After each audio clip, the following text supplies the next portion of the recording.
Good morning class 8 बच्चों। जैसा कि क्लास लेसन 2 पढ़ रहे थे कृषि एवं सिंचाई, ये चैप्टर बच्चों उन्होंने ख़त्म कर लिया था। अब इसके हम क्वेश्चन आंसर सॉल्व करेंगे। पहला प्रश्न है, भारत में सिंचाई क्यों आवश्यक है? तो भारत की अधिकांशतः कृषि प्राकृतिक वर्षा पर निर्भर रहती है। अनियमित वर्षा के कारण फसलों को बचाने के लिए और जीवन को पूर्ण करने के लिए खेत में पोषक तत्वों की और पौधों की में पहुंचाने के लिए सिंचाई आवश्यक है। पोषक तत्व पौधों तक पहुंच सके, इसके लिए क्या है? सिंचाई आवश्यक है। भारत के किन किन भागों में नहरों द्वारा अधिक सिंचाई होती है? उत्तर भारत जैसे पंजाब, हरियाणा इत्यादि भागों में नहरों द्वारा अधिक सिंचाई होती है। सिंचाई के मुख्य साधन कौन कौन से हैं? सिंचाई के मुख्य साधन 3 हैं: नहरें, कुएं, तालाब और नलकूप। क्वेश्चन नंबर 4, चकबंदी से क्या लाभ हुए हैं? तो छोटे छोटे टुकड़ों में बिखरे खेतों के सही ढंग से खेती नहीं की जा सकती, साथ ही लागत भी ज़्यादा लगती है। इसलिए चकबंदी द्वारा किसान की दूर दूर बिखरी जोतों को एक चक के रूप में बदल दिया जाता है। फिर चकबंदी से निम्न लाभ हैं क्या?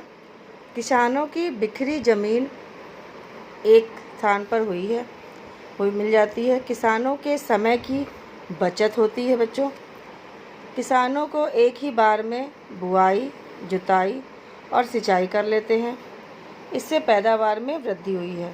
चकबंदी से क्या हुआ है कि जब किसानों को एक जगह पे स्थान पे बिखरे हुए खेत मिल जाते हैं तो उसमें ज़्यादा मात्रा में बुआई भी कर सकते हैं, जुताई कर सकते हैं और सिंचाई करने में उनको आसानी होती है। फिर क्वेश्चन है, टपक एवं छिड़काव सिंचाई पद्धति का प्रयोग कहाँ और क्यों किया जाता है? तो सिंचाई की नवीन पद्धति में टपक सिंचाई एवं स्प्रिंकल सिंचाई मतलब छिड़काव सिंचाई भी प्रचलित है। सामान्यतः बागानी फसलों जैसे फल, फूल, साग सब्जी इत्यादि में सिंचाई टपक पद्धति द्वारा की जाती है, जबकि खाद्यान्न जैसे गेहूँ, चावल इत्यादि में जो सिंचाई होती है वो फसलों की सिंचाई स्प्रिंकल पद्धति द्वारा की जाती है। इस सिंचाई का प्रयोग भारत के मध्य पश्चिम के सूखा प्रभावित क्षेत्रों में अधिक प्रयोग किया जाता है। इस पद्धति से पानी भी कम खर्च होता है और फसल अच्छी होती है।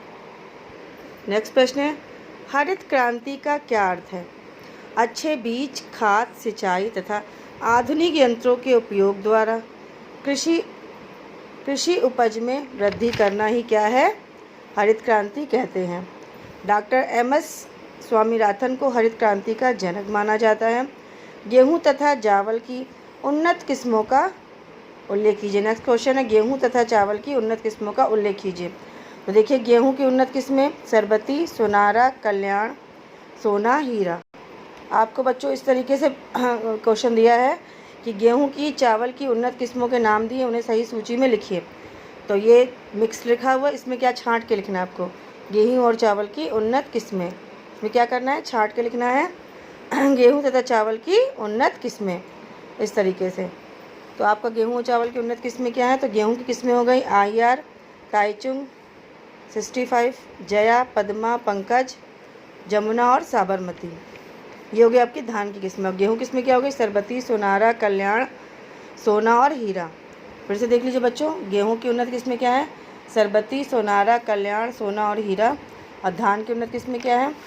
IR, Taichung 65, Jaya, Padma, Pankaj, Jamuna, Sabarmati. Next question है, विभिन्न रासायनिक खादों के नाम बताइए। Ammonium sulphate, urea, super phosphate, potassium sulphate, di ammonium phosphate तथा पोटेशियम नाइट्रेट। फिर सही पर टिक तथा गलत पर क्रॉस का निशान लगाइए। जमींदारी प्रथा में खेतीहर मजदूरों को बहुत कम हिस्सा मिलता है, मतलब सही। खाद्य संरक्षण के लिए शीत घरों का निर्माण किया गया है, सही।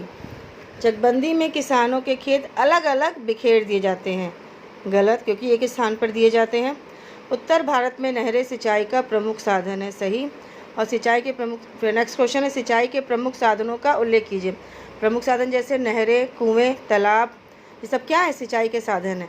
इनमें से आपको क्या करना है बच्चों? किन्हीं दो का चित्र बनाना है यहाँ पे। इसके आगे कहीं दो का, चाहे कुआं, चाहे नहरें, चाहे तालाब, इस तरीके से किन्हीं दो साधन का आपको क्या करना है? चित्र बनाना है।